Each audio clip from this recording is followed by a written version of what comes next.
Welcome to square talks. నేను వాసవి సోమరాజు. ఈరోజు మనతో ఉన్నారు సీనియర్ జర్నలిస్ట్ జయసింహ గారు. నమస్తే సార్. నమస్తే. సార్, మన భారతదేశం పైన, భారతీయ సంస్కృతి మీద రాముడి ప్రభావం ఎలా ఉంది? భారతీయ సంస్కృతి, భారతదేశము, రాముడు. ఈ 3 వేరు వేరని మనం టెక్నికల్‌గా మాట్లాడుకుంటాం అంతే గాని, హ్మ్. రాముడే భారతదేశము, భారతదేశమే రాముడు అనుకునే అంత తీవ్రమైన ప్రభావం రాముడి మీద మనదుంటుంది. హ్మ్. హ్మ్. అంటే ఈ ఇంగ్లీష్‌లో చెప్తారు. You can like him, you hmm. Can hate him, but you cannot ignore him అని చెప్తారు ఇంగ్లీష్‌లో. హ్మ్. అట్లా మన దేశంలో రాముడిని ఇష్టపడే వాళ్ళు చాలామందుంటారు. హ్మ్. కొన్ని కోట్ల మందుంటారు. హ్మ్. రాముడిని ద్వేషించే వాళ్ళు గూడా కోట్ల మంది గాకుండా లక్షల్లో, వేలల్లో ఉంటారు. ఉన్నారు కదా! కానీ రాముడిని పట్టించుకోకుండా ఉండే వాళ్ళు మాత్రం ఎవరుండరు హ్మ్. బహుశా. అవును. ఎందుకంటే సిటీల్లో ఉండే ఐటీ ఉద్యోగాలు, మోడలింగ్ జేసుకునేవాళ్ళు, అల్ట్రా మోడర్న్‌గా ఉండేవాళ్ళు, వీళ్ళకు రాముడు తెలుసు. హ్మ్. అడవుల్లో ఉండే ఆధునిక విద్య లేని గిరిజనులు ఎవరైతే ఉన్నారో వాళ్ళకి రాముడు తెలుసు. హ్మ్. అట్లనే మన దేశంలో చాలా చిన్న చిన్న పల్లెటూర్లకు వెళ్తే నిజంగా అక్కడికి రాముడొచ్చాడా? లేదా? అనేది హిస్టారికల్ అండ్ అకాడమిక్ డిస్కషన్. కానీ ప్రజల విశ్వాసం. హ్మ్. ఇప్పుడు ఆహ్, కర్ణాటకలో బెంగుళూరు ఉంది కదా! మనకంటే రాముడు అనగానే మనకు అయోధ్య గుర్తొస్తుంది. మన భద్రాచలం గుర్తొస్తుంది. అవును. ఇవన్నీ వస్తుంది. ఇవన్నీ ఓకే. కానీ చిన్న చిన్న క్షేత్రాలు గూడా చాలా ఉంటాయి. హ్మ్. కర్ణాటకలో బెంగుళూరు సిటీ ఉంది. బెంగుళూరు సిటీకి ఒక 70 కిలోమీటర్ల దూరంలో తుమ్కూరు అని ఇంకొక పెద్ద సిటీ ఉంది. హ్మ్. దాని నుంచి ఇంకా 14 కిలోమీటర్లు లోపలికెళ్తే అడవిలో అంటే అక్కడ అంటే అది ఏమంటారు ప్రొటెక్టెడ్ ఏరియా. అడవి అభయారణ్యం అనమాట. అక్కడ జింకలు అవన్నీ గూడా పులులు గూడా ఉంటాయి ఇప్పటికి. అయితే అక్కడ ఒక దగ్గర చిన్న గుంత ఉంటుంది. హ్మ్. ఆ గోతిలోంచి నీళ్లు ఊరుతూ ఉంటాయి. ఎప్పుడు కొన్ని నీళ్లుంటాయి. అంటే మనం అది మొత్తం ఖాళీ చేస్తే మళ్ళీ కొన్నొస్తాయి. హ్మ్. చెలమే అంటారు. కన్నడ భాషలో దాన్ని అట్లా పిలుస్తారనమాట. హ్మ్. అక్కడ స్థానికులు చెప్పేదేంటంటే, ఇక్కడికి ఒకసారి రాముడొచ్చాడు. హ్మ్. సీతాదేవికి దాహమేసింది. హ్మ్. రాముడు బాణం కొడితే అందులో నీళ్లొచ్చాయి. హ్మ్. అప్పటినుంచి ఆ నీళ్లొస్తూనే ఉన్నాయని చెప్తారనమాట. హ్మ్. ఇప్పుడు దానికి నిజంగా రాముడికి సంబంధం ఉందా? హ్మ్. అది డిస్కషన్. హ్మ్. కానీ అందులో నిజానిజాలు ఎట్లున్నప్పటికీ గూడా, రాముడి ప్రస్తావన ఎంతవరకుంది? మన హ్మ్. దేశంలో అసలు మామూలుగా ఏం చెప్తారంటే, దేన్ని మనం గ్రామం అంటామంటే, ఎక్కడైతే రామం ఉంటుందో అదే గ్రామం. హ్మ్. లేకపోతే కాదనమాట. హ్మ్. అందుకని రామాలయం ఖచ్చితంగా మనకు అన్ని ఊర్లలో కనిపిస్తూ ఉంటది. హ్మ్. రామాలయం లేని ఊర్లు చాలా అరుదు. కొన్ని ఊర్లే ఉంటాయి. ఆ! కానీ పెద్ద పెద్ద ఊర్లు లేదంటే నగరాలు, పట్టణాలలో అయితే ఖచ్చితంగా రాముడి గుడి ఉంటుంది. హ్మ్. ఇది ఒక రాత్రో, ఒక పగల్లోనో వచ్చింది కాదు. లేదు కొన్ని శతాబ్దాలు పాటు కష్టపడి ఎవరో ప్రచారం చేస్తే, మార్కెటింగ్ చేస్తే వచ్చింది కాదు. హ్మ్. రాముడు ఈ జాతిలో, ఈ సంస్కృతిలో ఒక అవినాభావమైన అంతర్భాగం. అంటే మన శరీరంలో గాలి ప్రవహిస్తూ ఉంటుంది గదా! మనం ఊపిరి పీల్చుకుంటాం, మళ్ళీ వదులుతూ ఉంటాం. పీల్చుకుంటూ ఉంటాం, వదులుతూ ఉంటాం. హ్మ్. ఈ శరీరంలో గాలి ఉందనే విషయం గూడా మనకు అంతగా అర్థం గాదు. హ్మ్. ఆ విధంగా మన శరీరంలో గాలి ఎట్లయితే తిరుగుతూ ఉంటుందో, భారతదేశం అనే భారతదేశం అనే ఒక ఆలోచనలో రాముడు గూడా అట్లా అంతర్భాగం అన్నమాట. రాముడు భారతదేశానికి, భారతీయ సంస్కృతికి, సంప్రదాయానికి హ్మ్. ప్రాణవాయువు లాంటివాడు. హ్మ్. అంటే ఇట్లాంటి కొంచెం ఆహ్, బ రాముడి గురించి బాగా పాజిటివ్‌గా మాట్లాడితే కొందరికి నచ్చకపోవచ్చు. హ్మ్. విమర్శ ఖచ్చితంగా ఉంటుంది. విమర్శని తప్పుపట్టాల్సిన పని లేదు. కానీ ఇక్కడ నేను చెప్పేదేంటంటే, మనకి నచ్చినా, నచ్చకపోయినా రాముడిని మాత్రం ఖచ్చితంగా గుర్తించి తీరాల్సిన పని. హ్మ్. విశ్వనాథ సత్యనారాయణ అనేటాయన మన రాముడి గురించి రామాయణాన్ని బుక్‌గా రాసాడనమాట. హ్మ్. ఆయన రాసిందేంటి 'రామాయణ కల్పవృక్షం' అని రాసారు. హ్మ్. అట్లనే కమ్యూనిస్ట్ భావజాలంతో ఉన్న రంగనాయకమ్మ 'రామాయణ విషవృక్షం' అని రాశారు. 2 బుక్కులు హిట్ అయ్యాయి. ఇప్పటికి లైబ్రరీలోకెళ్తే మనకు పక్కపక్క ర్యాక్స్‌లో 2 బుక్స్ కనిపిస్తాయి. హ్మ్. రెండిటికి మన వాళ్ళు గౌరవం ఇస్తున్నారు. రాముడిని ఈ దేవుడిగా భావించేవాళ్ళు, అవతార పురుషుడిగా భావించేవాళ్ళు విశ్వనాథ సత్యనారాయణ రాసిన 'కల్పవృక్షం' చదువుతారు. హ్మ్. విమర్శించాలనుకునే వాళ్ళు లేదంటే ఆహ్, విమర్శనాత్మక ధోరణిలో రామాయణాన్ని పరిశీలించేవాళ్ళు రామాయణ విషవృక్షం చదువుతారు. హ్మ్. రామాయణ విషవృక్షం రాయడం కరెక్టా? తప్పా? అది వేరే చర్చ. కానీ అన్ని రకాల అభిప్రాయాలు మాత్రం రాముడి చుట్టూ ఉన్నాయి.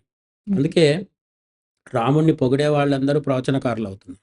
రాముడిని తిట్టే వాళ్ళందరూ విప్లవకారులవుతున్నారు. హ్మ్. సో, మనం ప్రవచనకారులవ్వాలన్నా, విప్లవకారులవ్వాలన్నా భారతదేశంలో రాముడిని కాదనుకుంటే పనే జరగదు. రాముడిని ఖచ్చితంగా తీసుకెళ్ళాలి. అంతేకాదు మనకు శివుడనే దేవుడున్నాడు. హ్మ్. నరసింహస్వామి ఉన్నాడు. అమ్మవారు, గణపతి, సుబ్రహ్మణ్య స్వామి, కృష్ణుడు ఇంతమంది ఉన్నారు గదా!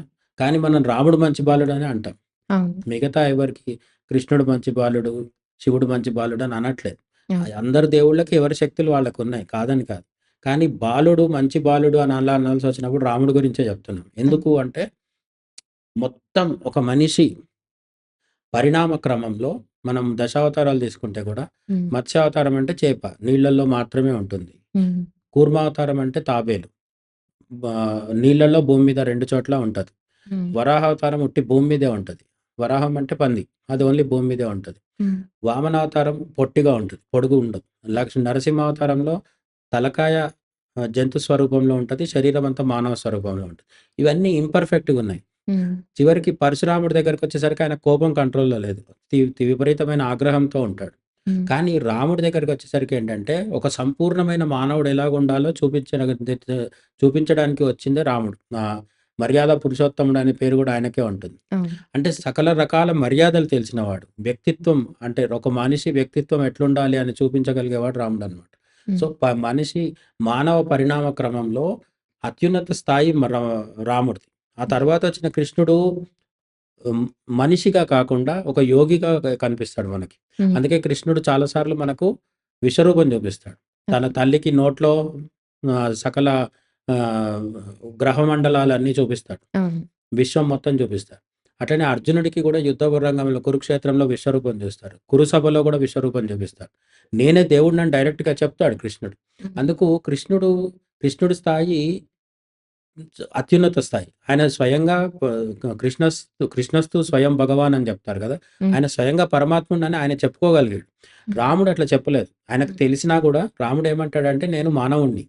ఒకసారి ఒక దగ్గర రామాయణంలో ఒక సందర్భంలో దేవతలందరూ వచ్చి, "నువ్వు వైకుంఠంలో ఉండే శ్రీమన్నారాయణుడివి" అని రాముడికి చెప్తారు. హ్మ్. చెప్తే, అయితే అయ్యుండొచ్చు. కానీ నా వరకు మాత్రం నేనేమనుకుంటున్నానంటే, రాముడిని నేను నా పేరు రాముడు. దశరథుడి యొక్క కొడుకుని మాత్రమే అని చెప్తాడు. హ్మ్. అంటే రామావతారం మొత్తం లక్ష్యం ఏంటంటే, ఒక మనిషిగా ఉంటూ మానవజాతి మొత్తానికి ఆదర్శంగా నిలవడం. అందుకే రాముడు ఏం చేసినా సరే మనం ఫాలో అవ్వచ్చు. హ్మ్. కృష్ణుడు ఏం చెప్పాడో అది వినాలి. కృష్ణుడు చేసినయన్ని ఫాలో అవ్వద్దు. హ్మ్. అందుకే కృష్ణుడు 6 ఏళ్ళు, 7 ఏళ్ళు ఉన్నప్పుడే వెళ్లి 5 పడగలు, 10 పడగలు తల ప ప పాము విషనాగు మీద తాండవం చేస్తాడు. మనం చేయలేం గదా! చేయలేం. కాబట్టి కృష్ణుడు చేసినవన్నీ మనం చేయలేం. కానీ రాముడు ఏది చేశాడో అవన్నీ మనం చేయగలిగేవాన్నమాట. చేయగలం. రాముడు 3 పూటలా సంధ్యావందనం చేసేవాడు. గురువుల్ని గౌరవించేవాడు. ఇట్లా ప్రతి చిన్న అంశం నుంచి పెద్ద పెద్ద అంశం వరకు. రావణాసురుడితో రాముడు ఎందుకు పోరాటం చేశాడు? హ్మ్. సీతాదేవిని అపహరించుకొని పోయినందుకు కాదు. తన భార్యను ఎత్తుకుపోయడానికి కాదు. రావణాసురుడు లోకకంటకుడిగా మారి ప్రపంచాన్ని హింసిస్తున్నాడు కాబట్టి ధర్మం కోసం పోరాడాడు. సో, హ్మ్. ఇప్పుడు ధర్మం కోసం నిలబడడం అనేది కూడా రాముడి నుంచి నేర్చుకోవాలి. హ్మ్. సత్యం మాట్లాడడం రాముడి నుంచి నేర్చుకోవాలి. హ్మ్. పితృవాక్య పరిపాలన, తండ్రి మాటని జవదాటకపోవడం అనేది కూడా రాముడి నుంచి నేర్చుకోవాలి. ఈ విధంగా రాముడు అంటే ఒక సకల గుణాభిరాముడు అంటాం గదా! అంటే మొత్తం అన్ని రకాల మంచి లక్షణాలన్నీ తీసుకొచ్చి ఒక దగ్గర పోస్తే ఆ మూర్తి, ఆ రూపం ఏదైతే వస్తుందో అది రాముడనమాట. హ్మ్. ఈ రాముడిని చూసి మనం ఏం నేర్చుకోవాలి అనే క్రమంలోనే భారతదేశ సంస్కృతిలో రాముడు సంపూర్ణంగా కలిసిపోయాడనమాట. రాముడిని తీసేస్తే భారతీయ సంస్కృతిలో మిగిలేదేముండదు. హ్మ్. అందుకే ఆహ్, ఏకపత్ని వ్రతం అన్న రాముడే మనకు ఆదర్శం. హ్మ్. సత్యం మాట్లాడాలి రాముడే ఆదర్శం. ధర్మం కోసం పోరాటం చేయాలి రాముడే ఆదర్శం. గురువులని సేవించుకోవాలి రాముడే ఆదర్శం. వేదాల్ని, పురాణాల్ని లేదంటే ద ఆచార సాంప్రదాయాల్ని గౌరవించాలి. అది రాముడి నుంచే నేర్చుకుంటాం. హ్మ్. ఈ విధంగా రాముడు భారతదేశం అన్నా, భారతదేశీయ సంస్కృతి సాంప్రదాయం అన్నా సరే దాంట్లో ఒక విడదీయరానటువంటి ఒక అంతర్భాగము శ్రీరాముడు. Okay sir. సార్ ఇక్కడ మన భారతదేశమే కాకుండా ఇతర దేశాల్లో కూడా రాముడి ప్రభావం ఉందంటారా? ఖచ్చితంగా. మనం మన భారతదేశానికి అతి దగ్గరలో ఉన్న దేశాల్ని తీసుకుందాం. హ్మ్. రామాయణ ప్రభావం రాముడనే కాదు రామాయణ ప్రభావం. రామాయణం అంటే ఒక 24,000 శ్లోకాలతో ఒక పుస్తకం అనే అయ్యి ఉంటే ఇంత చర్చ అవసరమయ్యేది కాదు. ఎందుకంటే మానవజాతి చరిత్రలో ఎన్నో పుస్తకాలు రాసుకున్నాం గదా! ప్రతి సంవత్సరం గూడా కొన్ని వేల పుస్తకాలు అచ్చేసి వదులుతూ ఉంటాం. అవును. ఆ విధంగా చాలా దేశాల్లో చాలా మంది పుస్తకాలు రాశారు. మరి రామాయణమే ఎందుకు మాట్లాడుకుంటాం మనం అంటే భారతదేశానికి పైనున్నది నేపాల్. హ్మ్. ఈరోజు మనం నేపాల్ అంటున్నది ఒకప్పుడు విదేహ రాజ్యం అనేవాళ్ళు, లేదంటే మిథిలా నగరం అని కూడా హ్మ్. పిలిచేవారు. హ్మ్. అక్కడ ఎవరు పుట్టారు? సీతాదేవి. హ్మ్. మైథిలి అంటే కూడా సీత అమ్మవారు. హ్మ్. సో, ఈ మైథిలి పేరుతో పుట్టిన సీతాదేవి ఎక్కడుంది అంటే నేపాల్‌లో హ్మ్. ఉంది. ఆమె తండ్రి జనక మహారాజు. హ్మ్. నేపాలు సీతాదేవికి సంబంధించింది. అయోధ్యలో శ్రీరాముడు పుట్టాడు. అంటే భారతదేశం రాముడిది. కిందకి లంకకి పోతే అక్కడ రావణాసురుడు పరిపాలించేవాడు. హ్మ్. ఈ రావణాసురుడు పరిపాలించే లంక ఇప్పుడు కిందుంది. అంటే మన దేశం ఇప్పటికి ఆధునిక భారతదేశంలో కూడా నేపాల్, ఇండియా, శ్రీలంక అని మనం మాట్లాడుకుంటున్న 3 కూడా రామాయణంతో కనెక్ట్ అయ్యున్నవి. హ్మ్. అట్లనే ఈరోజు మనం ఆధునిక పాకిస్తాన్ ఉంది కదా! 1947కి ముందు పాకిస్తాన్, బంగ్లాదేశ్ కూడా మన దేశంలో భాగం. హ్మ్. ఈ పాకిస్తాన్‌లో ఉన్న లాహోర్ అనే నగరం ఉంది. ఈ లాహోర్ అనే నగరానికి ఎందుకు ఆ పేరొచ్చింది అంటే, రాముడి కొడుకులు లవుడు, కుశుడు అని ఇద్దరున్నారు గదా! ఈ లవకుశులిద్దరిలో లవకుమారుడి చేత ప్రారంభింపబడి, నిర్మింపబడ్డదే లాహోర్ నగరం. హ్మ్. ఇదేదో అంటే వాట్సాప్ యూనివర్సిటీ అని విమర్శించే వాళ్ళుంటారు గదా! కాదిది. చరిత్రకారులు ఒప్పుకునేది. హ్మ్. అయితే పెద్దగా దీనికి ప్రచారం ఉండదు. ఎందుకంటే పాకిస్తాన్ వాళ్ళు ఈ విషయాన్ని ఒప్పుకుంటే వాళ్ళకి అసౌకర్యంగా ఉంటుంది. అది ప్రధానంగా ఇప్పుడు ముస్లిం దేశం అయిపోయింది కాబట్టి, వాళ్ళు వాళ్ళ చరిత్ర పుస్తకాల్లో రాసుకోరు. మన దగ్గర గూడా దాన్ని ఇంతకు పెద్దగా ప్రస్తావించరు. హ్మ్. పాకిస్తాన్‌లో కౌసర్ అని ఇంకో నగరం ఉంది. అది కుశకుమారుడి పేరు మీద వచ్చిందనమాట. హుహు. మన పురాణాలు ముఖ్యంగా రామాయణమే తీసుకుంటే రామాయణంలో కైకేయి అనే ఆహ్, తల్లి కూడా ఉంది కదా! కౌసల్య, కైకేయి, సుమిత్ర సుమిత్ర. ముగ్గురు కదా! హ్మ్. ఈ ముగ్గురిలో కైకేయి పెళ్ళైన తర్వాత అయోధ్యకొచ్చింది. మరి ఆమె పుట్టిల్లు ఎక్కడ? ఈరోజు మనం ఆఫ్ఘనిస్తాన్ అంటున్నాం గదా! హ్మ్. గాంధార దేశం అనేవాళ్ళు అప్పట్లో. హ్మ్. రామాయణ కాలంలో కైకేయిది పాకిస్తాన్, ఆఫ్ఘనిస్తాన్ బార్డర్‌లో ఉన్న గాంధార దేశం. హ్మ్. ఓకే. ఈరోజు మనం దాన్ని పాకిస్తాన్, ఆఫ్ఘనిస్తాన్ అని అంటున్నాం గానీ అప్పట్లో గాంధార దేశం అనేవాళ్ళు. హ్మ్. అదే గాంధార దేశంలో మహాభారత కాలంలో గాంధారిది. హ్మ్. ఆ పేరు ఆమె గాంధారి అనే పేరు గూడా ఎందుకొచ్చిందంటే గాంధార దేశపు యువరాణి. హ్మ్. పెళ్ళైన తర్వాత ఆమె హస్తినాపురానికొచ్చింది. హ్మ్. ఈ విధంగా భారతదేశంలో అనేక పురాతన రాజ్యాలుండేవి. కొన్ని 5000 సంవత్సరాలు అవ్వచ్చు. ఇంకా కొన్ని ఇంకా పురాతనమైనవి. అంటే రామాయణం ఒక 7000 సంవత్సరాల కిందట జరిగింది అనేది మన కొందరు చరిత్రకారుల ఉద్దేశం. హ్మ్. దీనికి సరైన ఆధారాలు లేవు గానీ, ఒక 7000 నుంచి 10,000 సంవత్సరాల పురాతనమైన కాలంలో ఈ రామాయణం జరిగింది అని కొందరు జ్యోతిష్యులు కావచ్చు, లేదంటే కొత్తగా వచ్చిన ఆస్ట్రోలాజికల్ సాఫ్ట్‌వేర్స్ ఉంటాయి. అంటే గ్రహాల స్థితిగతుల్ని వేల సంవత్సరాలకు వెనక్కి లెక్కేసి చెప్పగలిగే సాఫ్ట్‌వేర్స్ వచ్చినాయి. హ్మ్. వాటి ప్రకారం గూడా వెనక్కి లెక్కేసుకుంటూ ఎళ్ళినప్పుడు రామాయణం అనేది కనీసం ఒక 7-10,000 సంవత్సరాల పురాతనమైన కథ అని చెప్తున్నా. హ్మ్. ఇది అబద్ధము పూర్తిగా ఎవరో కూర్చొని వాల్మీకి అనే ఆయన ఓ రోజు మధ్యాహ్నం బాగా భోంచేసి ఆహ్, ఏం చేయాలో అర్థం గాక ఓ చెట్టు కింద కూర్చొని రాసిన కథ అయ్యుంటే ఇంతకాలం ఉండేది కాదు. అవును. ఎందుకంటే చాలా పుస్తకాలు చాలామంది కల్పించి రాస్తూ ఉంటారు. కల్పించి రాసిన దానికి ఇంత వాల్యూ ఉండదు. హ్మ్. కొన్ని వేల సంవత్సరాలుగా దీన్ని ఇట్లా చాలామంది తరతరాలుగా చెప్పుకుంటూ వస్తున్నారు. తర్వాత 300 రామాయణాలున్నాయి భారతదేశంలో అంటారు. హ్మ్. 300 రకాల రామాయణాలు ఎందుకొచ్చినాయి? మన తెలుగులో గోనబుద్ధారెడ్డి రామాయణం ఉంది. హ్మ్. మొల్ల రామాయణం ఉంది. హ్మ్. అట్లనే తమిళ్‌లో కంబరామాయణం అని ఒకటుంది. హ్మ్. ఈ విధంగా అనేక భాషల్లో రామాయణం అనేది కొత్త కొత్త వెర్షన్స్ ఉన్నాయి. అంటే ఒరిజినల్ వాల్మీకి రామాయణాన్ని మూలంగా తీసుకొని తమ కొన్ని కల్పితాలు, ప్రక్షిప్తాలు యాడ్ చేస్తూ అనేక మంది రాయడం జరిగింది. హ్మ్. ఉత్తరాదికి పోతే తులసీదాస్ రామాయణం ఉంటుంది. ఈ తులసీదాస్ రామాయణం అంటే ఏంటి? రామ్‌చరిత్ మానస్ అని దాని పేరు. ఈ రామ్‌చరిత్ మానస్‌లో ఆ వాల్మీకి రామాయణం లాగే ఉంటుంది కానీ కథ కొంత మార్పులు, చేర్పులతో ఉంటుందన్నమాట. హ్మ్. ఇక్కడ ఆహ్, రాముడిని శివుడు కూడా పూజిస్తున్నట్టు తులసీదాస్ రాస్తాడన్నమాట. హ్మ్. ఎందుకంటే తులసీదాస్ శివుడికి కూడా భక్తుడు, రాముడికి కూడా భక్తుడు. హ్మ్. ఆయన కాశీలో కూర్చొని తులసీదాస్ రామాయణం మొత్తం అంటే తన రామాయణం గ్రంథం మొత్తం కాశీలో గంగా తీరంలో రాయడం జరిగిందనమాట. హ్మ్. కాబట్టి ఆయన ఏం చేస్తాడు, రాముడు పరమాత్మ, రాముడు అందరికంటే గొప్ప దేవుడు. హ్మ్. ఆయనని శివుడు కూడా ఆరాధించాడని చెప్పి రాయడం జరుగుతుందనమాట. ఈ హ్మ్. విధంగా రాముడిని ఎవరికి నచ్చినట్టు వాళ్ళు దర్శించి ఆ రాముడిని ధ్యానం చేసి, రాముడి గురించి రామాయణం రాయడం అనేది ఒక పరంపర. కాళిదాసు కూడా రఘువంశం అని రాముడికి సంబంధించిన కథే రాస్తాడు. రాముడి యొక్క వంశం యొక్క కథ మొత్తం కాళిదాసు కావ్యంగా రాసాడనమాట.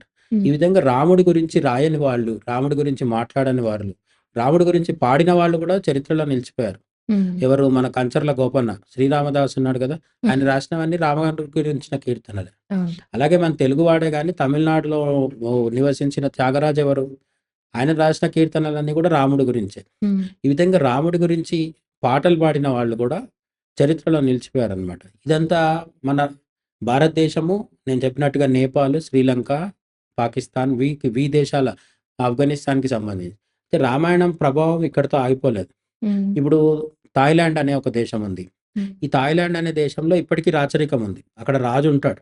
హ్మ్. ప్రజాస్వామ్యం ఉంటుంది. ఓట్లేస్తారు ప్రజలు గానీ, హ్మ్. రాజు గూడా ఉంటారనమాట. ఈ హ్మ్. రాజు పరంపరలో ఇప్పుడున్న రాజుకి గూడా పేరులో రామ అని ఉంటుంది.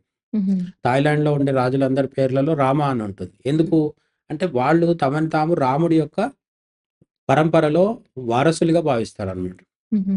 అంటే రాముడి పేరు తమతో పేరులో కలిస్తే ఆటోమేటిక్‌గా తాము సింహాసనానికి అర్హులం అవుతామనే భావన థాయిలాండ్ ద్వారా విస్తరించింది. హుహు. ఇండోనేషియాలో అది ముస్లిం దేశం. అక్కడ 97% ముస్లింలుంటారు. హ్మ్. వాళ్ళు రోజు పాటించేది ఇస్లాం మతం అయినప్పటికీ, వాళ్ళక్కడ రోజు వేదికల మీద రామాయణం ప్లే చేస్తారు. రంగస్థలం మీద రామాయణం నాటికలుగా ప్రదర్శిస్తారు.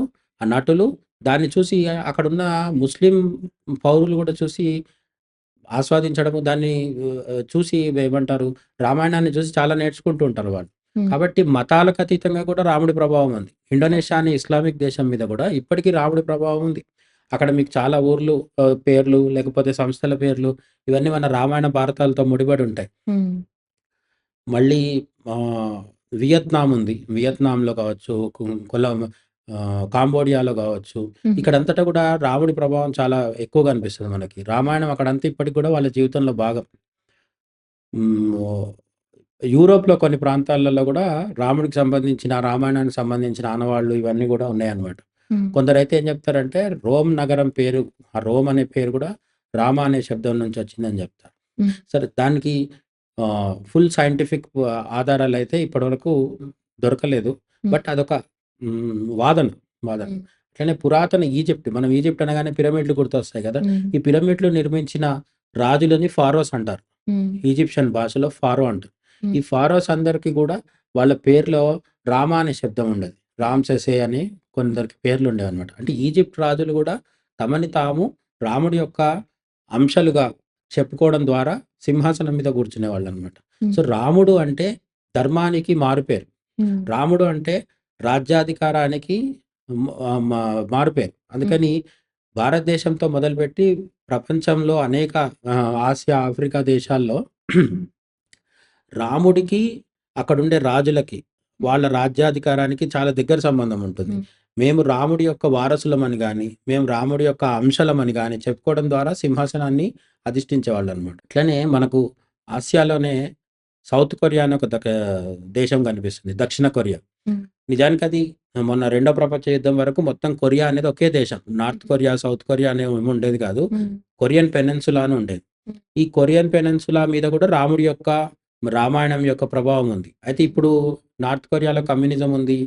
అక్కడ మతానికి అంత స్వేచ్ఛ ఉండదు కాబట్టి సౌత్ కొరియన్స్ మాత్రం, దక్షిణ కొరియా వాళ్ళు ఇప్పటికీ ఏం నమ్ముతారంటే, తమ యొక్క నాగరికతకి మూలం ఒక రాజు పేరు చెప్తారు వాళ్ళు. హ్మ్. అంటే తమ యొక్క నాగరికత ఎక్కడ మొదలైంది అంటే ఒక రాజు పేరు చెప్తారు. హ్మ్. ఆ రాజు యొక్క భార్య ఎవరైతే ఉంటారో ఆమె మన అయోధ్య నగరంలో ఉన్న రాజు యొక్క కూతురు. అంటే నగర రాకుమారి అన్నమాట. యువరాణి. హ్మ్. ఈ అయోధ్య నగర యువరాణిని సౌత్ కొరియన్ రాజు పెళ్లి చేసుకుంటే వాళ్ళ సంతానమే తర్వాత సౌత్ కొరియన్ ప్రజలుగా ఇప్పుడున్న వ్యవస్థ మొత్తం ఏర్పడింది అనేది వాళ్ళ విశ్వాసం. హ్మ్. వాళ్ళ పుస్తకాల్లో రాయడసి ఉండడం ఇవన్నీ జరుగుతుంది. చారిత్రక ఆధారాల మాట ఎట్లున్నా గూడా వాళ్ళ విశ్వాసం అది. హ్మ్. అందుకని మనకి ఇప్పటికి గూడా అయోధ్యకి వెళ్తే ప్రతి సంవత్సరం అనేక మంది సౌత్ కొరియన్స్ కనిపిస్తూ ఉంటారు. అక్కడికొచ్చి అయోధ్యని దర్శించడము. హ్మ్. ఇప్పుడు కొత్తగా పెద్ద రామాలయం మనం కట్టినాం గాబట్టి హ్మ్. అది సందర్శించడము. హ్మ్. అయోధ్యలో ఇప్పుడు కట్టిన కొత్త భవ్య రామాలయమే కాకుండా కొన్ని వందలు, వేల ఆలయాలు పురాతనమైనవి ఉంటాయి. హ్మ్. అవి కాకుండా సరయూ నది ఉంటుంది. హ్మ్. ఈ సరయూ నదిలో స్నానం జేయడము, హ్మ్. పుణ్యస్నానాలు జేయడము, హ్మ్. అయోధ్యను సందర్శించడము. హ్మ్. ఎందుకు చేస్తారు సౌత్ కొరియన్స్ అంటే రాముడి యొక్క వంశం హ్మ్. తమకి మూలమని వాళ్ళు గూడా భావిస్తారనమాట. హ్మ్. ఈ విధంగా సౌత్ కొరియా నుంచి మొదలుపెడితే ఇండియా వరకు ఆసియాలో ఉన్న, ఆఫ్రికాలో ఉన్న అనేక దేశాల మీద రాముడి ప్రభావం ఉంది. హ్మ్. అట్లనే వెతికితే ఇంకా చాలా చాలా అంటే యూరోప్ ఖండంలో గూడా కొన్ని ఆహ్, మూలాలు, ఆధారాలు మనకు రాముడి గురించి దొరుకుతుంటాయన్నమాట. ఈ ఇవన్నిటిని బట్టి మనకు అర్థమయ్యేదేంటంటే, రాముడు కేవలం ఒక కల్పిత పాత్ర అయితే కాదు. హ్మ్. రాముడి చుట్టూ కొంత కల్పిత కథలు ఉండొచ్చు. రాముడు కల్పితం కాదు. రాముడి చుట్టూ ఉన్న కథలు కొన్ని నిజమవ్వచ్చు, కొన్ని అబద్ధమవ్వచ్చు గానీ, నిజంగా రాముడనే ఒకాయన మాత్రం ఎప్పుడో ఒకప్పుడు ఉన్నాడు. హ్మ్. ఆ ఉన్న రాముడి ప్రభావం ఎంతగా ఉందంటే 2025లో కూడా మనం మాట్లాడుకుంటున్నాం. హ్మ్. అది కాదనడానికి వీల్లేనంత ప్రభావం అన్నమాట. అవును సార్. ఈ శబరి ఎంగిలి పళ్ళని గూడా తిన్నాడని కొంతమంది, లేదసలు తినలేదని కొంతమంది. చాలా అదే విన్నాం. చెప్తున్నాను. అంటే ఇప్పుడు రాముడిని గురించి ఎవ్వరు మాట్లాడినా సరే వాళ్ళకు లాభమే. హ్మ్. రాముడి గురించి ఎవ్వరు మాట్లాడినా లాభమే. రాముడిని తిట్టిన వాడికి లాభమే, పొగిడిన వాడికి లాభమే. హ్మ్. పొగిడిన వాడికి ఇంకెక్కువ లాభం ఉంటది. అండ్ పాపం తగలకపోవచ్చు. హ్మ్. తిట్టిన వాడికి పాపం తగులుతుంది అని దేవుడిని నమ్మేవాళ్ళు అనుకుంటారు. లేదు, నేను తిట్టడం వెనుక నాకు లాజిక్ ఉంది. నేనొక గొప్ప సంఘ సంస్కర్తని, అభ్యుదయవాదినని అనుకునే వాళ్ళు కూడా కొందరుంటారు. హ్మ్. కానీ మామూలుగా మనం గమనించినప్పుడు ఏంటంటే, రామాయణాన్ని వాడుకొని అనేక సినిమాలు తీయడం జరిగింది. హ్మ్. రాముడి పేరు చెప్తే సినిమా హిట్ అయిపోతది. అసలు మన తెలుగు రాష్ట్రాలను పరిపాలించిన ఒక ముఖ్యమంత్రి అవ్వడానికి కారణం ఏంటి? రాముడే. హ్మ్. ఆయన తెర మీద రాముడిగా కనిపించాడు కాబట్టి జనాలు ఓటేసి ఆయనని ఆయన పేరు నందమూరి తారక రామారావు. హ్మ్. ఆయన తెర మీద కూడా రాముడిగా బాగా కనిపించేవాడు. హ్మ్. సో, రాముడిగా, కృష్ణుడిగా కనిపించడం వల్ల నిజంగా దేవుడిగా ఆయనకు ఫాలోయింగ్ ఏర్పడింది. కల్ట్ ఫాలోయింగ్ వచ్చింది. ఆ తర్వాత ఆయన ముఖ్యమంత్రి అయిపోయారు. అంటే అవును. ఆయన ముఖ్యమంత్రి అవ్వడంలో రాముడిలాగా వేసిన వేషధారణ కూడా కొంతవరకు ఉపయోగపడిందని చెప్పొచ్చు. అవును. ఇప్పుడు రాముడి పాత్రకి అంత ప్రభావం ఉండడం, ప్రేక్షకులు బాగా ఆదరించడం మనకు మన దేశంలో టెలివిజన్ అనేది అంతగా లేనప్పుడు, ప్రతి ఇంట్లో టీవీలు లేనప్పుడు, హ్మ్. మార్కెట్‌లకు కొత్తగా టీవీలొచ్చినప్పుడు జనాలు టీవీలు కొనాలి. హ్మ్. కొనాల్సిన టైంలో టీవీలో సేల్స్ అంతంత మాత్రంగా ఉన్నప్పుడు 'రామాయణం' అనే సీరియలొచ్చింది. హ్మ్. 'రామాయణం' సీరియలొచ్చిన తర్వాత ఇగ అమాంతం టీవీలో సేల్స్ పెరిగిపోయి మన వాళ్ళందరూ టీవీలు తెచ్చిపెట్టుకున్నారు ఇంట్లో. హ్మ్. ఎందుకు అంటే రామాయణాన్ని చూడాలనే ఒక కోరిక. ఆ టైంలో రాముడిగా పాత్ర వేసిన అరుణ్ గోవిల్ అనే ఆయన ఇప్పటికి గూడా ఎక్కడైనా ఎయిర్‌పోర్ట్‌లో దిగి నడుస్తుంటే హ్మ్. ఎదురుగా వచ్చే ముసలోళ్ళు గావచ్చు, ఆ తరం వాళ్ళు ఎవరైతే ఉంటారో వాళ్ళెళ్లి కాళ్ళు మొక్కేస్తుంటారు. ఈయన మామూలు ప్యాంట్ షర్ట్ ఏసుకొని ఉంటారు. హ్మ్. కానీ వాళ్ళకి ఆయనలో రాముడినే చూస్తున్నారు. అంటే హ్మ్. రాముడి పాత్ర వేసిన వాడు కూడా రాముడికి అంత గొప్పగా అయిపోతాడు. హ్మ్. మీకో చిన్న ఎగ్జాంపుల్ చెప్తాను. హనుమంతుడు రామనామం జపిస్తాడని మనందరికీ తెలుసు. అవును. హనుమంతుడి శక్తికి కారణం రామనామమే కదా! హ్మ్. హనుమంతుడు సీతాదేవిని అన్వేషిస్తూ సముద్రం దగ్గరకొస్తాడు. సముద్రం దాటాలి. హ్మ్. దాటాల్సొచ్చినప్పుడు ఒక్క ఉదుటున ఇక్కడి నుంచి దూకితే లంకలో వెళ్ళిపోయి దిగేస్తాడు. హ్మ్. సముద్రాన్ని హనుమంతుడు ఎలా దాటాడు? హ్మ్. తన అంటే గాల్లో వెళ్లి దాటేసాడు. హ్మ్. రామభక్తుడైన హనుమంతుడు రామనామం యొక్క శక్తితో సముద్రాన్ని దాటేసాడు గదా! హ్మ్. అదే రాముడు అక్కడ సముద్రం దగ్గరకొచ్చిన తర్వాత మళ్ళీ రాముడు దర్ ల ల సముద్రం దాటాల్సన్నప్పుడు ఏమైంది? వారధి అవసరం పడింది. హ్మ్. అంటే బ్రిడ్జ్ కట్టుకొని వెళ్ళాల్సొచ్చింది. హ్మ్. అంటే రాముడి యొక్క రామనామము ఎంత శక్తివంతమైందంటే, రాముడి కంటే కూడా అదే గొప్పదైపోయింది. హ్మ్. రామనామాన్ని నమ్ముకున్న హనుమంతుడు గాల్లో ఎళ్ళిపోయాడు. హ్మ్. కానీ రాముడు బ్రిడ్జ్ మీద నుంచి ఎళ్ళాల్సొచ్చింది. హ్మ్. హనుమంతుడికి బ్రిడ్జ్ అవసరం పడలేదు గదా! అంటే ఒక దశలో రాముడి కంటే రామభక్తులు శక్తివంతులైపోయే అవకాశం గూడా ఉంటదన్నమాట. అందులో ఒక చిన్న సందేహం ఉంది సార్. ఇప్పుడు హనుమంతుడు సంజీవిని పర్వతాన్నే ఎత్తి తీసుకెళ్ళాడు గదా! అంత బలం ఉన్న హనుమంతుడు ఎందుకు రాముడు సైన్యాన్నందరిని తీసుకెళ్ళిపోవచ్చు కదా! ఎందుకు అంటే తీసుకెళ్ళలేకపోయారు? ఈ వారధి రామాయణం చదివితే మనకు తెలిసేదేంటంటే, అక్కడ ఒకరు, ఇద్దరు, 10 మంది లేరు. హ్మ్. కోట్లాది మంది వానర మూకలు ఉన్నాయన్నమాట. వానర సైన్యం ఉంది. హ్మ్. వాళ్ళందరిని హనుమంతుడు తీసుకెళ్ళలేడని కాదు. కానీ వాళ్ళందరిని తీసుకెళ్ళడానికి చాలా టైం పడతదన్నమాట. హ్మ్. ఒక్కొక్కసారి ఎంతమందిని తీసుకెళ్తాడు? ఎంత హనుమంతుడైనా సరే కొన్ని వందల మందిని పట్టుకొని తీసుకెళ్ళగలుగుతాడు గానీ, రెండోది వెళ్ళేటప్పుడు వాళ్ళకు వాళ్ళ సంజీవని పర్వతం అనేది జీవం లేని ఒక రాయి. దాన్ని పట్టుకొని వెళ్ళడం ఈజీ. ఒక హ్మ్. పీస్ లాగుంటది. హ్మ్. వీళ్ళందరూ కూడా ఒక్కొక్క సింగిల్ ఇండివిడ్యువల్ స వానరులు. వీళ్ళందరిని గట్టిగా పట్టుకొని వస్తువుల్ని తీసుకెళ్ళినట్టు తీసుకెళ్ళలేరు. హ్మ్. ఆహ్, ఇంకొకటేంటంటే రాముడు నేనదే చెప్తున్నాను. రాముడిని నమ్ముకున్న హనుమంతుడు గాల్లో వెళ్ళిపోయాడు గదా! హ్మ్. మరి రాముడు గాల్లో ఎందుకెళ్ళాడు? హ్మ్. ఇప్పుడు నేను రామభక్తుడిని. నేను అద్భుతంగా మాట్లాడగలుగుతున్నాను. హ్మ్. నేను రామభక్తుడినై అద్భుతంగా మాట్లాడగలిగినప్పుడు రాముడు నాకంటే గొప్పగా మాట్లాడడం సహజమే గదా! అవును.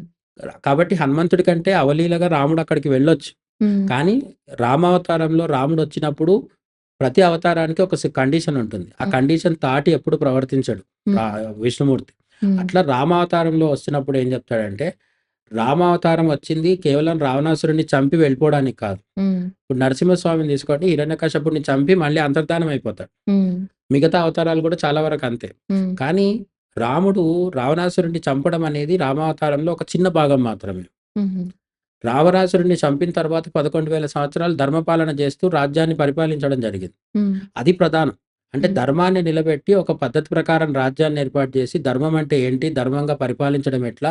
మనిషి అనేవాడు ఎలా ఉండాలి? ఇది తర్వాత వేల సంవత్సరాలకు సరిపడా చూపించడానికి కోసం ఆయన భూమి మీదకొచ్చాడనమాట. హ్మ్. కాబట్టి ఒక మనిషి ఎలా ఉండాలని చూపించడానికి వచ్చినప్పుడు హ్మ్. నేను ఇంతకు ముందు కూడా చెప్పినాను. కృష్ణుడు చూపించినట్టు రాముడు విశ్వరూపం ఎందుకు చూపించలేదు? హ్మ్. అంటే రాముడొచ్చిన లక్ష్యం ఏంటి అంటే, తాను గొప్పవాడిని అని నిరూపించుకోవడానికి రాలేదు. హ్మ్. ఒక సామాన్య మానవుడు ఎలా ఉండాలో చూపించడానికొచ్చాడు. అవును. సామాన్య మానవుడు సముద్రాన్ని ఎలా దాటాలి మరి? హ్మ్. బ్రిడ్జ్ కట్టుకొని దాటాలి. హ్మ్. నీకొక సమస్యొచ్చింది. హ్మ్. సమస్యొచ్చినప్పుడు స్వయం కృషితో దాని మీద స ఒక బ్రిడ్జ్ కట్టుకొని దాని మీద నుంచి వెళ్ళాలి. ఇదే మానవుల లక్షణం. హ్మ్. రాముడు ఒకవేళ గాల్లో వెళ్ళిపోయి ఉంటే, మనం కూడా గాల్లో వెళ్ళొచ్చు. హ్మ్. కానీ మనకు అవకాశం లేదు.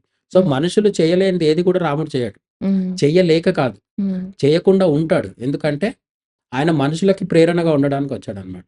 మానవావతారం గాబట్టి మానవత. ఇప్పుడు ఒక నటుడుంటాడు.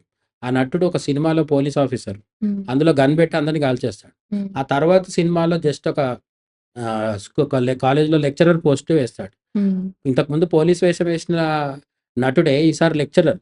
హ్మ్. మరి ఈసారి గన్ పట్టుకొని కాల్చడు కదా! హ్మ్. ఎందుకంటే ఆ పాత్రకు తగ్గట్టుగా ఉండాలి. ఆ! రాముడు రామావతారంలో చేయడానికి ఏం చేయడానికొచ్చాడు? మనిషిగా ఆదర్శంగా నిలబడడానికొచ్చాడు. మనుషులు ఎలా ఉండాలి? ఇది చూపించడానికొచ్చాడు. హ్మ్. మనిషి సమస్య వచ్చినప్పుడు దాన్ని స్వయం కృషితో ఎదుర్కొని ఆ సమస్యను పరిష్కరించుకోవాలి. ఇది రాముడు చెప్పాలనుకుంది. హ్మ్. సో, సముద్రం అడ్డుగా నిలబడింది. హ్మ్. ఆ అడ్డుగున్న సముద్రాన్ని ఎలా దాటాలి? మ్యాజిక్‌తోనో, అతీతమైన శక్తితోనో, లేకపోతే తనకున్న నేను దేవుడిని కాబట్టి నాకున్న శక్తితో దాటేస్తానని కాదు. హ్మ్. మనుషులు ఎవరైనా చేయగలిగేదేముంది అంటే, దాని మీద ఒక బ్రిడ్జ్ కట్టి, ఆ బ్రిడ్జ్ మీద నుంచి ఎళ్ళాలి. ఇదే మనుషులు చేయాల్సిందనమాట. హ్మ్. ఏ పని సమస్య అయినా. పెద్ద పెద్ద సమస్యలు ఏవొచ్చినా సరే, హ్మ్. మనం ఇంజినీరింగ్ జేయాలి, లేదు మెడిసిన్ జేయాలి, సివిల్స్ అప్లై చేసి ఐఏఎస్, ఐపీఎస్ అవ్వాలి. హ్మ్. ఇటువంటివి ఏదైనా ఒక పెద్ద ఇండస్ట్రియలిస్ట్ అవ్వాలి, ఒక హ్మ్. గొప్ప నటుడవ్వాలి. ఇవి ఏ అంబిషన్ ఉన్నా సరే, హ్మ్. మన వాళ్ళు చాలామంది ఏం చేస్తుంటారు? తాయెత్తులు కట్టుకోవడానికో, హ్మ్. లేకపోతే యంత్రాల దగ్గర యంత్రాలు పెట్టుకొని పూజించడానికో, హ్మ్. మంత్ర జపం చేసేసి, ఈ మంత్రం చేస్తే అది చేయదు. ఇవన్నీ తప్పని కాదు. చేస్తే చేయొచ్చు. మంత్రం జపించడం తప్పు కాదు. యంత్రం పూజించడం తప్పు కాదు. కానీ రాముడు ఏం చేశాడో గమనించాలిక్కడ. హ్మ్. సముద్రం అడ్డుగా నిలబడి పోనివ్వట్లేదు లంకకి. అప్పుడు రాముడు అక్కడ కూర్చొని మంత్రజపం గాని, వ్రతాలు గాని, నోములు గాని, యంత్రాల్ని పూజించడం గాని అవి చేయలేదు. హ్మ్. వానరుల సైన్యంతో బ్రిడ్జ్ కట్టాడన్నమాట. హ్మ్. ఈ స్వయం కృషి అనేది రాముడి నుంచి నేర్చుకోవాలి. హ్మ్. ఏ సమస్యొచ్చినా సరే దాన్ని తెలివితో, శారీరక శక్తితో, మానసిక శక్తితో దాటాలనేది అక్కడున్న ఇది. హ్మ్. అందుకు హనుమంతుడు సంజీవని తీసుకొచ్చాడు.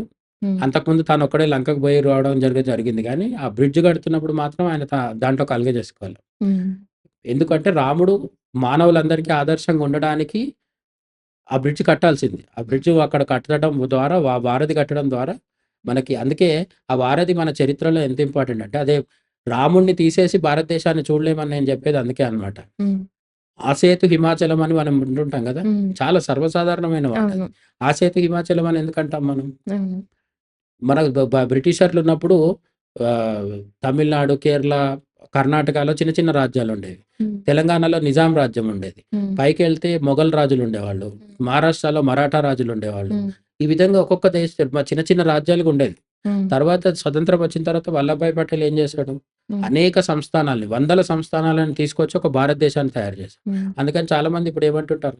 భారతదేశం అనేది బ్రిటిషర్లు రాకముందు అసలు దేశంగా లేదు. చిన్న చిన్న రాజ్యాలుగా మాత్రమే ఉండేదంటుంటారు కదా! హ్మ్. చిన్న చిన్న రాజ్యాలుగా ఉండడం నిజమే. కానీ ఈ దేశం మొత్తం ఒక సంస్కృతి, ఒక సాంప్రదాయము, ఒక దేవుడు, ఒక మతము, ఒక ధర్మం అనేది ఉంది. దాని ద్వారా ఒక ఒక ఒక ఒక దీంట్లో ఉండేది. అంటే మనందరం కలిసున్నామండి. హ్మ్. అంటే రాజు ఎవరున్నా సరే, మన దేశ రాజు వేరు, ఇంకో దేశ రాజు వేరైనా సరే, అప్పుడు కూడా హ్మ్. దక్షిణ భారతదేశంలో ఉన్నవాళ్ళు కాశీకెళ్ళేవాళ్ళు. హ్మ్. కాశీలో ఉన్నవాళ్ళు రామేశ్వరంకొచ్చేవాళ్ళు.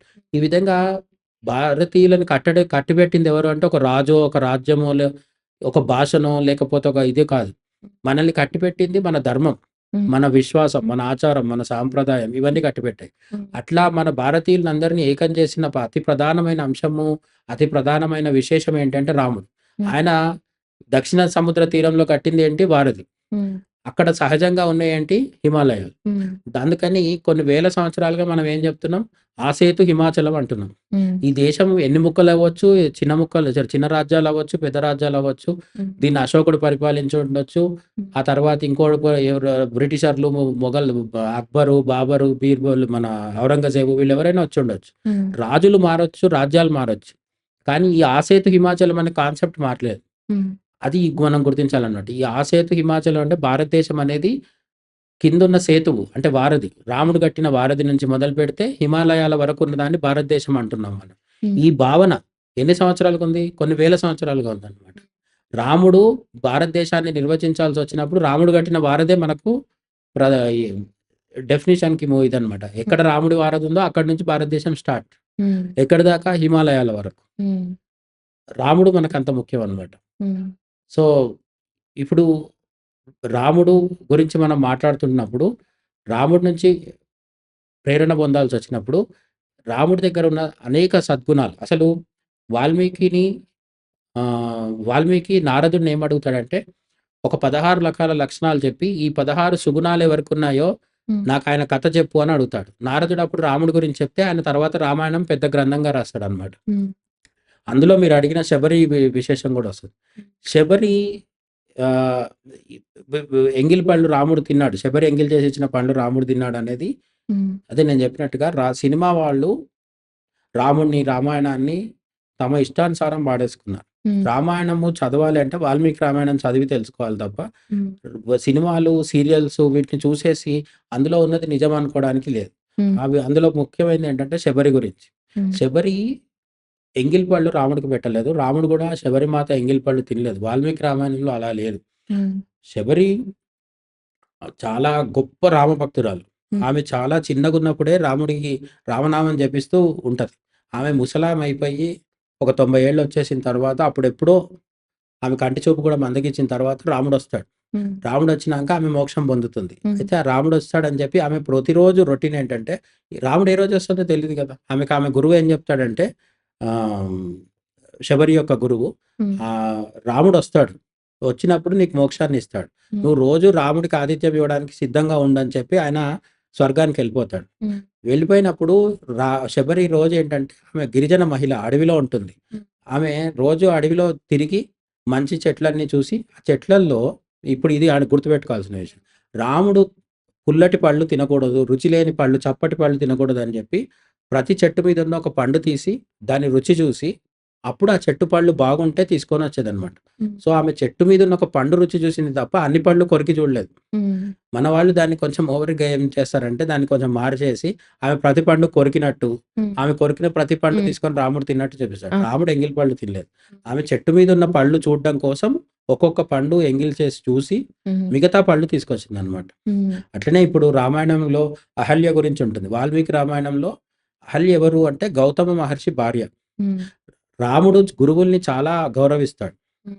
ఓకే. మీకు వశిష్ఠుడైనా సరే, వశిష్ఠుడి దగ్గర రాముడు చాలా రకాల ప్రశ్నలు అడిగితే వశిష్ఠుడు జ్ఞానబోధ చేస్తాడు. హ్మ్. అదే యోగ వాసిష్టం అంటాం. హ్మ్. వశిష్ఠ రామ సంవాదం అని కూడా దాని పేరు. ఈ హ్మ్. యోగ వాసిష్టం అనేది కూడా ఒక రామాయణం లాగా ఒక పెద్ద గ్రంథం. హ్మ్. 1,00,000 శ్లోకాలతో ఉంటుందన్నమాట. ఈ యోగ వాసిష్టంలో వశిష్ఠుడు రాముడికి బోధిస్తాడు. హ్మ్. అట్లనే విశ్వామిత్రుడు చిన్నప్పుడు రాముడిని అడవికి తీసుకెళ్తాడు కదా! యాగ సంరక్షణకి అవును. సీతా కళ్యాణం ముందు. హ్మ్. అప్పుడు కూడా రాముడు అనేక ప్రశ్నలు వేస్తే విశ్వామిత్రుడు రా రాముడికి అనేక కథలు కుమార సంభవం గావచ్చు, ఇటువంటి కథలన్నీ చెప్తాడు. గంగావతరణ గావచ్చు, ఇవన్నీ చెప్తాడు. హ్మ్. అంటే గురు శుశ్రూష చేయడంలో, గురువుల్ని అడిగి జ్ఞానాన్ని పొందడంలో రాముడికి తిరుగులేదనమాట. హ్మ్. గురువుల్ని తన జీవితకాలం మొత్తంలో చాలా బాగా ఆరాధించిన వాడు, గురువు సేవ చేసిన వాడు రాముడు. హ్మ్. అందుకని రాముడి నుంచి నేర్చుకోవాల్సిన మరొక గొప్ప విషయం ఏంటంటే, గురువుల్ని ఆరాధించడం అనేది చాలా ఇంపార్టెంట్. భారతదేశ సంస్కృతిలో కూడా గురువుల్ని ఆరాధించడం చాలా ముఖ్యమనమాట. హ్మ్. ఈ వశిష్ఠుడిని, విశ్వామిత్రుడిని మనం చెప్పుకుంటాం కదా! కౌసల్య, అవును. సుప్రజ, రామ అనే శ్లోకం గూడా రాముడు పడుకోనున్నప్పుడు రామ సూర్యోదయం అవుతుంది. ఇంక లెవ్వు అని చెప్పి విశ్వామిత్రుడు లేపడానికి రాముడిని నిద్ర లేపడం కోసం చెప్పిందే ఆ శ్లోకం. హ్మ్. కౌసల్య, సుప్రజ, రామ అని చెప్పేసి. అది ఈ రోజుకి గూడా మనకు ప్రతి ఇంట్లో వింటుంది. కౌసల్య, సుప్రజ, రామ పొద్దున్న వినపడుతుంది అంటే అర్థం ఏంటి? రాముడు మన సంస్కృతిని నడుపుతున్నాడని అర్థం. అవును. సో, మనకు తెలియకుండానే రాముడు మన సంస్కృతిలో అంత భాగమే. తర్వాత రాముడు అగస్త్యుడిని గూడా గురువుగా భావిస్తాడు. హ్మ్. ఆయనొచ్చి ఆదిత్య హృదయం మంత్రం ఉపదేశించిన తర్వాతే రాముడు అది జపించి 3 సార్లు జపించిన తర్వాత రావణాసురుడిని వధిస్తాడు. హ్మ్. కాబట్టి గురువుల అనుగ్రహము రాముడి మీద చాలా ఎక్కువుంటుంది. ఆ! రాముడి నుంచి మనం నేర్చుకోవాల్సిందేంటంటే గురువుల్ని గౌరవించడము, పూజించడం అనేది చాలా ఇంపార్టెంట్. మూడోదేంటంటే ఈ రాముడు ఆహ్, గౌతముడి యొక్క భార్య ఎవరైతే అహల్య ఉందో ఆమె వయసులోనే కాదు, జ్ఞానంలో గావచ్చు, స్థాయిలో గావచ్చు, అన్నిట్లో గూడా గౌతముడు గూడా రాముడికి గురువు గదా! గురువు లాంటి వాడు, ఋషి. హ్మ్. కాబట్టి గురుపత్ని అంటే ఆమె అమ్మతో, తల్లితో సమానం. అహల్య రాయిగా ఉంది. రాయి మీద రాముడు కాలు పెట్టాడు. ఆమె మనిషిగా మారింది. అప్పుడు రాముడి కాలు ఆమె తల మీద ఉన్నట్టుగా ఇవన్నీ సినిమాలో వాళ్ళు చూపించే ఒక హ్మ్. విధమైన పైత్యం. వాల్మీకి రామాయణంలో లేదు. హ్మ్. ర ఆమెకున్న శాపం ఏంటి అంటే అహల్యకి ఆ ఆశ్రమంలో రూపం లేకుండా ఉంటుంది. హ్మ్. ఒక ఆశ్రమంలో ఆమెకు రూపం లేకుండా అట్లా ఉండిపోతుందన్నమాట. హ్మ్. రాముడు ఎప్పుడైతే ఆ ఆశ్రమంలో కాలు పెడతాడో ఆమెకు రూపం వస్తుంది. హ్మ్. సో, రాముడు ఆ ఆశ్రమంలోకొచ్చాడు. ఎదురుగా అహల్య ప్రత్యక్షమైంది. హ్మ్. అప్పుడు రాముడు అహల్యకి పాదాభివందనం చేస్తాడు. మన సినిమాల్లో ఏం చూపిస్తారు? అహల్య రాముడికి రాముడికి చేసినట్టు చూపిస్తారు. మన పాటలు కూడా ఉంటాయి కదా! హ్మ్. రాయినైనా కాకపోతిని రామపాదం సోక రామపాదం. రాయి లేదు, రామపాదం సోకడం లేదు. ఇదంతా అబద్ధం. హ్మ్. అహల్య రాముడికి పూజనీయురాలు. రాముడే అహల్యని పూజించాడనమాట. హ్మ్. ఎందుకంటే ఆమెకు గౌతమ మహర్షి లాంటి ఒక గొప్ప మహర్షికి భార్య కాబట్టి హ్మ్. ఆమె గురుపత్ని. హ్మ్. అందుకని ఆమెని తల్లితో సమానంగా రాముడు పూజిస్తాడు. ఈ విధంగా రాముడి నుంచి మనం చాలా నేర్చుకోవాల్సింది ఉంటుంది. అలాగే వాల్మీకి రామాయణంలో లేని ప్రక్షిప్తాలు, అభూత కల్పనలు, శంభూక వధ కావచ్చు, లేకపోతే రాముడు సీతాదేవిని అడవికి పంపించాడు కాబట్టి పంపించడం ఇటువంటివన్నీ కొంతవరకు తర్వాత తరాల్లో కల్పించిన వాళ్ళు కూడా కొందరున్నారనమాట. అండ్ ఇంకొకటి మీరిందాక చెప్పారు గదా! 16 కళలలో ఎవరు గొప్పవాళ్ళు అన్నప్పుడు రాముడు పేరు చెప్తాం గదా! హ్మ్. అలాగే రావణాసుడు రాముడి కన్నా ఎక్కువ. 24 కళల్లో గొప్పవాడు రావణాసుడు. హ్మ్. రాముడి కన్నా గూడా. అండ్ ఆహ్, రావణాసుడిని వధించినందుకు ఎందుకంటే రావణాసుడు బ్రాహ్మడనమాట. అవును. అందుకనే బ్రహ్మపాతకం చుట్టుకొని రాముడు సీతా వియోగం అనుభవించాల్సొచ్చింది. పిల్లలకి, భార్యకి దూరమయ్యి తన జీవితం అలా అయింది అన్నది అది నిజమేనా అసలు? లేదు. మామూలుగా ఈ బ్రహ్మహత్య పాతకము, రావణుడు, బ్రాహ్మణుడు హ్మ్. అనేది వాల్మీకి ఎక్కడా చెప్పలేదు. హ్మ్. వాల్మీకి చెప్పలేదు కాబట్టి దాన్ని పెద్దగా పట్టించుకోవాల్సిన పని లేదు. అయితే హ్మ్. బ్రహ్మహత్య పాతకం రాముడికి ఆహ్, ల సంభవించింది. అందుకు అది పోగొట్టుకోవడానికి రామేశ్వరంలో లింగ ప్రతిష్ఠ చేశాడు అనేది కూడా హ్మ్. పురాణాల్లో ఉంది. స్కాంద హ్మ్. పురాణము అట్లాంటి వాటిలలో ఉంది. పురాణంలో ఉంది కాబట్టి అది నిజమే. హ్మ్. కానీ వాల్మీకి రామాయణంలో చెప్పలేదు కాబట్టి దానికంత ప్రాధాన్యత ఇవ్వాల్సిన పని లేదు. రెండోది సీతా వియోగానికి రావణాసురుడిని చెప్పడానికి ఎటువంటి సంబంధం లేదు. హ్మ్. ఎందుకంటే రాముడు వచ్చిందే అధర్మాన్ని అంతం చేయడానికి. హ్మ్. కాబట్టి రావణాసురుడి కంటే ముందు కరదూషణాదులు అని చెప్పి రావణాసురుడి బంధువులుంటారు. హ్మ్. అంటే శూర్పణఖ యొక్క రావణాసురుడు శూర్పణఖ వాళ్ళ అన్న గదా! హ్మ్. అట్లనే ఈ కరదూషణాదులు అనే వాళ్ళు కూడా శూర్పణఖ యొక్క సోదరులనమాట. హ్మ్. వీళ్ళు నాకు 14,000 మందిని ముందే చంపుతాడు. హ్మ్. ఆ తర్వాత రావణాసురుడి కొడుకుంటాడు గదా! మేఘనాథుడు. హ్మ్. అతడిని చంపడం జరుగుతుంది. కుంభకర్ణుని చంపడం జరుగుతుంది. హ్మ్. రావణాసురుడు ఇంకో కొడుకుంటాడు అక్షకుమారుడని. అతన్ని హనుమంతుడు చంపుతాడు. 'ఇంద్రజిత్తు' ఆయనతో ఇంద్రజిత్తు, మేఘనాథుడు ఒకటే. హుహు. ఇంద్రజిత్ అన్న, మేఘనాథుడన్న ఒకటే. అతన్ని లక్ష్మణుడు చంపుతాడు. హ్మ్. కుంభకర్ణుడిని రాముడే చంపుతాడు. హ్మ్. రావణాసురుడిని కూడా రాముడు చంపుతాడు. హ్మ్. ఇప్పుడు ఇక్కడ సమస్య ఏంటంటే రావణాసురుడిని చంపితే బ్రహ్మహత్య పాతకం వస్తే అతని కొడుకు అక్షకుమారుడిని హనుమంతుడు చంపాడు కదా! మరి హనుమంతుడికి ఏం రాలేదు. అవును. అయితే ఇక్కడ ఎందుకు చెప్తారంటే, హనుమంతుడికి లేదా లక్ష్మణుడికి బ్రహ్మహత్య పాతకం చుట్టుకోలేదని చెప్తారు. కానీ రావణాసురుడిని చంపినందుకు రాముడికి మాత్రం చుట్టుకుంది అంటారు. హ్మ్. ఎందుకు కొన్ని పురాణాల్లో అట్లా చెప్పారంటే, నేను ఇంతకు ముందే చెప్పా. రాముడు మానవుడిగా వచ్చాడు. హ్మ్. మానవుడిగా వచ్చినప్పుడు చేసిన పనికి ఖచ్చితంగా బాధ్యత వహించాలి. హ్మ్. ఆ కోణంలో చూసినప్పుడు రాముడు ఏం చేస్తున్నాడంటే, రావణాసురుడు అనేవాడిని చంపినందుకు నాకు కూడా దానితో కొంత దోషం అంటింది. అది పాపం కాదు దోషం. దోషం. ఈ దోషం అంటినప్పుడు దాన్ని తొలగించుకోవడానికి నేనేం చేశానంటే శివారాధన చేశాను హ్మ్. అని చెప్పి చూపించాడక్కడ. హ్మ్. అది అక్కడితో పోయింది. సీతా వియోగానికి, రావణ వధకి సంబంధం అస్సలు లేదు. హ్మ్. అది ఎక్కడున్నా కూడా అది తప్పు. హ్మ్. కాకపోతే బ్రహ్మహత్య పాతకం అనేది వాల్మీకి రామాయణంలో లేదు. హ్మ్. పురాణాల్లో ఉంది. ఆ పురాణాల ప్రకారం ఏంటంటే శివలింగ ప్రతిష్ఠ చేసి, హ్మ్. ఆ లింగ ప్రతిష్ఠ చేసినందుకు ఆ బ్రహ్మహత్య పాతకం పోయిందని చెప్తారనమాట. బ్రహ్మహత్య పాతకాన్ని వ్యతిరేకించే వాళ్ళు కూడా ఉన్నారు. హ్మ్. కొంతమంది రాముడికి బ్రహ్మహత్య పాతకం ఏంటని వ్యతిరేకిస్తారు. హ్మ్. కొంతమంది కాదు కాదు పురాణాల్లో ఉందని చెప్తారు. హ్మ్. ఈ చర్చ మీద పెద్దగా టైం వేస్ట్ చేయాల్సిన ఉద్దేశ్యం అయితే చేయొద్దనేది నా ఉద్దేశ్యం. ఎందుకంటే రాముడు ఏది చేసినా మనకు మార్గదర్శనంగా ఉండడానికి చేస్తాడు. అవును. కాబట్టి రాముడు చెప్పిందేంటంటే, రావణాసురుడు దుర్మార్గుడైనప్పటికీ చంపినందుకు దోషం అంటింది. హ్మ్. సో, మనం చేసే పని ఎంత మంచిదైనప్పటికీ దానివల్ల వచ్చే ఫలితం గూడా మనం భరించాల్సి ఉంటుంది అనేది ఆయన అవును. ఉద్దేశ్యం అక్కడ. అంతే తప్ప రాముడికి బ్రహ్మహత్య పథకం చుట్టుకుంటుంది. దానివల్ల సీతావియోగం జరిగింది.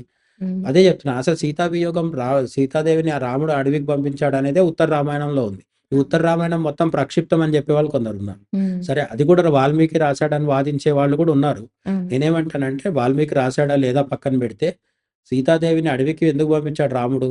హ్మ్. ఒక రాజుగా తన రాజ్యంలో ఉన్న వాళ్ళకి సీతాదేవి వ్యక్తిత్వం మీద కొంత అనుమానాలున్నాయి. ఆమె గురించి వాళ్ళు మాట్లాడుతున్నారు. హ్మ్. సో, భర్తగా సీతాదేవి మీద రాముడికి ఎంత ప్రేమ ఉన్నప్పటికీ, రాజుగా రాజ్యం ముఖ్యము, ప్రజలు ముఖ్యం గాబట్టి సీతాదేవిని ఆయన వదులుకున్నాడు. హ్మ్. ఇది ఆయన రాజుగా ఆయన కర్తవ్యాన్ని చూడాలక్కడ. హ్మ్. ఆ విధంగా చూసినా సరే. సీతాదేవి ఇప్పుడు చాలామంది ఏం చేస్తారు, ఎంత చెడ్డ పేరొచ్చినా సరే, నువ్వు అవినీతి చేసినావు, కోట్లాది రూపాయల కుంభకోణం చేసినావు అన్నా ఇప్పుడు పదవులను వదిలిపెట్టుకోకుండా అట్లనే అతుక్కొని కూర్చునే వాళ్ళని మనం చూస్తున్నాం గదా! అవును. రాముడు అటువంటి వాడు గాదు. అది సమస్య. హ్మ్. తను రాజుగా ఉన్నప్పుడు నైతిక బాధ్యత తీసుకున్నాడు. హ్మ్. రాజుగా ఉన్నప్పుడు రాజుగా తన బాధ్యత ముఖ్యం గాబట్టి, తన భార్య మీద అపవాదు వస్తుంది గాబట్టి, హ్మ్. అతను భార్యను వదిలేసాడు. హ్మ్. ఇక్కడ అర్థం చేసుకోవాల్సిందేంటంటే రాముడు ఎప్పుడు కూడా సీతాదేవిని అపహరించినప్పుడు రావణాసుడితో గొడవ పడకుండా ఇంకో పెళ్లి చేసుకుంటే పోయేది కదా! హ్మ్. రాముడికి పెళ్ళిళ్ళు చేసుకోవడం ఏం పెద్ద సమస్య కాదు కదా! ఆయన రాజవంశంలో పుట్టినవాడు కదా! హ్మ్. ఆ కాలంలో దశరథుడికే ముగ్గురు భార్యలు కదా! రాముడి తండ్రి దశరథుడికి ముగ్గురు భార్యలు కదా! మరి రాముడు కూడా సీతాదేవిని కాదనుకోని ఇంకో పెళ్లి చేసుకునేవాడు కదా! హ్మ్. ఎందుకు చేసుకోలేదు? ఆ తర్వాత సీతాదేవిని అడవికి పంపించింది కూడా నిజమే అనుకుందాం. హ్మ్. అడవికి పంపించిన రాముడు ఒంటరిగా ఉన్నాడు తప్ప సీతను కాదని వేరే వాళ్ళని పెళ్లి చేసుకోలేదు కదా! హ్మ్. కాబట్టి సీతాదేవి మీద రాముడికి ఉన్న ప్రేమని శంకించాల్సిన పని లేదు. అయినా కూడా సీతాదేవిని అడవికి ఎందుకు పంపించాడు? హ్మ్. ఆయన రాజు కాబట్టి పంపించాడు. హ్మ్. ఓకే. ఇప్పుడు ఒక పోలీస్ ఆఫీసర్ ఉంటాడు. లేదంటే ఆర్మీలో ఉద్యోగం చేసేవాళ్ళుంటారు. తనకు భార్య, పిల్లలున్నారు కాబట్టి నేను బార్డర్ దగ్గరికి డ్యూటీకి వెళ్ళను అని అనట్లేదు గదా! హ్మ్. ఆర్మీ జవాన్లు. హ్మ్. ఏం చేస్తున్నారు? భార్యని ఇక్కడ వదిలేసి, పిల్లల్ని ఇక్కడ వదిలేసి వాళ్ళు బార్డర్ దగ్గరికెళ్ళి ఒంటరిగా డ్యూటీ చేస్తున్నారు. హ్మ్. డ్యూటీ ప్రధానం. కర్తవ్యం దైవమాహ్నికం అని చెప్తారు గదా! ఎందుకు? కర్తవ్యం అన్నిటికంటే గొప్పది. ఆ హ్మ్. కర్తవ్యాన్ని ధర్మం రూపంలో పాటించిన వాడు రాముడు. హ్మ్. రాముడు రాజుగా ఉండాలి కాబట్టి సీతాదేవి మీద వచ్చిన అపవాదుకి ప్రాధాన్యతనిచ్చి ఆమెని త్యజించడం జరిగిందనమాట. హ్మ్. ఆ తర్వాత జరిగిన కథ మనకు తెలుసు. తెలిసిందే. సీతాదేవి భూమిలోకెళ్ళిపోతుంది. అవును. రాముడు సరైన నదిలోకి వెళ్ళిపోతాడు. ఆ తర్వాత లవకుశులకి రాజ్యం ఇచ్చేస్తారనమాట. హ్మ్. కాబట్టి ఇక రాముడు ఏది చేసినా సరే తన స్వార్థం కోసం గాదు. మనందరికీ మార్గదర్శనం ఇవ్వడం కోసం చేశాడనమాట. అవును. సార్ వాలిని రాముడు చెట్టు చాటు నుంచి సంహరించాడు. ఇలా చేయడం తప్పు అని చెప్పి కొందరి ఆలోచన అది. ఓకే. ఇంకొకటేంటంటే అసలెందుకు అలా చెట్టు చాటు నుంచి సంహరించాడు అంటే, వాలికి శత్రువు ఎవరైనా ఎదురుపడినప్పుడు తనలోని సగం బలం తనకొచ్చేసేలాగా.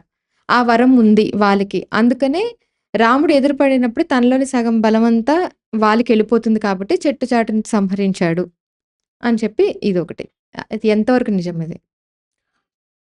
వాలిని చెట్టుచాటు నుంచి సంహరించడం అనేది కూడా రాముడి మీద ప్రతిసారి కొత్తగా ఒక తరం ఎవరైతే వస్తారో హ్మ్. వాళ్ళకొచ్చే రెగ్యులర్ డౌట్ ఇది. హ్మ్. గత తరంలో మనం మాట్లాడుకుంటాం. మళ్ళీ కొత్త తరం వస్తది. మళ్ళీ వాళ్ళకి ఆ డౌట్ వస్తది. హ్మ్. వాలిని చెట్టుచాటు నుంచి ఎందుకు చంపాల్సొచ్చిందో రాముడు వాలికే చెప్తాడు. హ్మ్. రామాయణంలో బాణం గుచ్చుకున్న తర్వాత వాలి కింద పడిపోయినాక హ్మ్. వాలి రాముడిని రకరకాల ప్రశ్నలు వేస్తాడు. ఆ హ్మ్. ప్రశ్నలన్నిటికి రాముడు సమాధానం ఇస్తాడు. హ్మ్. ఇచ్చినప్పుడు ఆ ఎపిసోడ్ మనం చదివితే అన్ని క్లారిటీ వస్తాయి. హ్మ్. సరే సింపుల్‌గా చెప్పుకున్నప్పుడు వాలిని చెట్టుచాటు నుంచి చంపొచ్చా? చంపకూడదా? హ్మ్. ఇది ఫస్ట్ థింగ్. హ్మ్. రాముడి కాలంలో వేట అనేది చట్ట వ్యతిరేకం కాదు. హ్మ్. ఎందుకంటే రాజులు వేటాడేవాళ్ళు. హ్మ్. జింకలైనా లేదు పులులైనా, సింహాలైనా హ్మ్. దేన్నైనా అడవి జంతువులని హ్మ్. రామాయణ కాలంలో రాజులు వేటాడేవాళ్ళు. రాముడు రాజు గదా! హ్మ్. జంతువుల్ని వేటాడొచ్చు కదా! హ్మ్. ఈ వాలెవరు? వానరుడు. హ్మ్. అతను మనిషి కాదు. పూర్తి మనిషి కాదు. హ్మ్. అలా అని అతను జంతువు అని కాదు నేను చెప్పట్లేదు. కానీ హ్మ్. మనం చూసే సాధారణ జంతువులు లాంటి వాళ్ళు కాదు వానరులు. అలాగే మనుషులు కూడా కాదు.